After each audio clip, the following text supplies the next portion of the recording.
అందరికీ welcome back to Virasimma YouTube channel. ఈరోజు అలసందలతో టిఫిన్ బ్రేక్ఫాస్ట్ కండి. ఇది చపాతీ, రొట్టెల్లో, అన్నంలో కూడా బాగుంటుందండి. ఒకసారి ట్రై చేసి చూడండి. ఎలా చేయాలో చూసేద్దామా, పదండి. మరి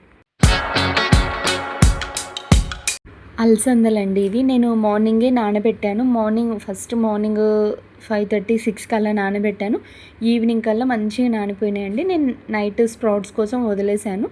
దాంట్లో ఉన్న వాటర్ అంతా స్ట్రెయిన్ చేసి అలానే ఒక బౌల్లో పెట్టినా సరిపోతుంది. లేకపోతే ఒక క్లాత్లో చుట్టి పెట్టిన స్ప్రౌట్స్ చాలా బాగా వస్తాయండి. ఈ స్ప్రౌట్స్ వల్ల తినడం చాలా మంచిది. అలసందలు మొలకలు రావటం వల్ల అండి విటమిన్ సి, కే, ప్రోటీను మరియు ఇతర బి విటమిన్లు, ఇంకా ఇనుము, కాల్షియము, మెగ్నీషియం వంటి ఖనిజాలు స్థాయి బాగా పెరుగుతుందండి. ఇదిగో చూసారా మొలకలు ఎంత అంటే కొంచెమే స్టార్ట్ అయినాయండి. ఇంత కనీసం అట్లీస్ట్ ఇలా వచ్చినా సరిపోతుంది.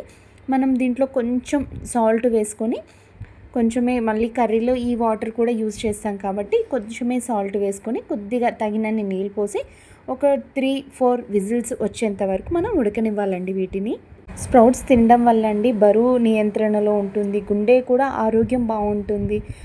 మొలకెత్తిన విత్తనాలు తినటం వల్ల మెదడు పనితీరు బాగుంటుంది, జుట్టు కూడా బాగుంటుందండి. మన స్కిన్ కూడా హెల్తీగా ఆరోగ్యంగా ఉంటుంది.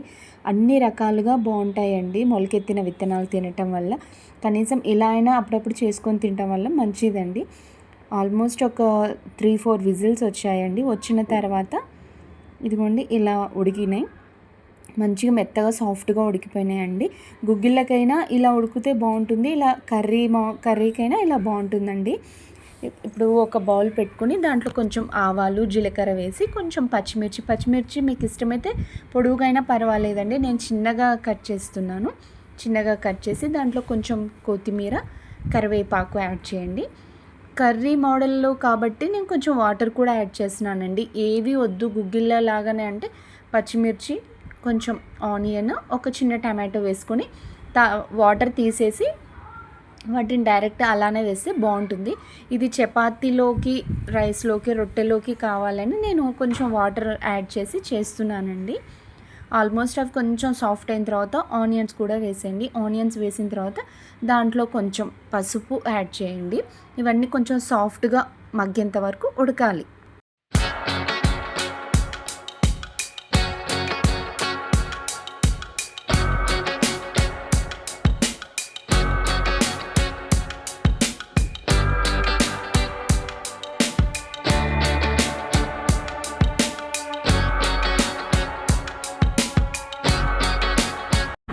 ఆనియన్స్, పచ్చిమిర్చి అన్నీ సాఫ్ట్గా మగ్గిన తర్వాత ఒక 2 టమాటోస్ తీసుకొని చిన్నగా కట్ చేసి దాంట్లో వేసేయండి. మీకు టమాటోస్ చిన్నగా ముక్కలు లేకున్నా సరే మిక్సీలో వేసి కొంచెం బరకగా అయినా సరే అండి మిక్సీ వేసి ఆ ప్యూరీ వేసేయండి. అలా అయినా బాగుంటుంది, ఇలా అయినా బాగుంటుంది, అలా అయినా బాగుంటుంది. కొంచెం ప్యూరీ వేసి గ్రేవీ కొంచెం ఎక్కువగా ఉంటుందండి. ఇలా వేసినా బాగానే ఉంటుంది.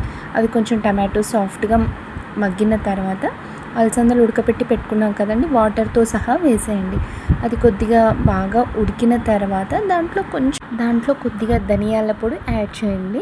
ఇంకొంచెం మీకు స్పైసీ కారం, పచ్చిమిర్చి సరిపోలేదంటే కొద్దిగా కారం కూడా యాడ్ చేయండి, బాగుంటుంది టేస్ట్. అంతే అండి, అలసందలతో కూర రెసిపీ రెడీ. ఒకసారి ట్రై చేసి చూడండి, చాలా బాగుంటుంది. ఇది రొట్టెల్లో, చపాతీలో అన్నిట్లో బాగుంటుందండి. సాఫ్ట్గా కొద్దిగా జ్యూసీగా అలసందలన్నీ సాఫ్ట్గా ఉడికింటాయి కదండి, బాగుంటుంది. దీంట్లో కాంబినేషన్ నేను చపాతీ చేశానండి. చపాతీని మనం కాల్చుకునేటప్పుడు అండి దాన్ని ఇటు అటు ఊరికే తిప్పుతూ ఉంటే గట్టిగా అయిపోతుంది. చపాతీ సాఫ్ట్గా పూరీలాగా ఉండదండి. మనం ఎక్కడైతే కాల్చాలనుకున్నామో దాన్ని జస్ట్ ఒకసారి అని అటు ఇటు టర్న్ చేస్తే సరిపోతుందండి. చపాతీ అలసందలతో కూర రెడీ. నా వీడియో మీకు నచ్చినట్లయితే please like, share, subscribe to my channel. Comment చేయడం మర్చిపోకండి.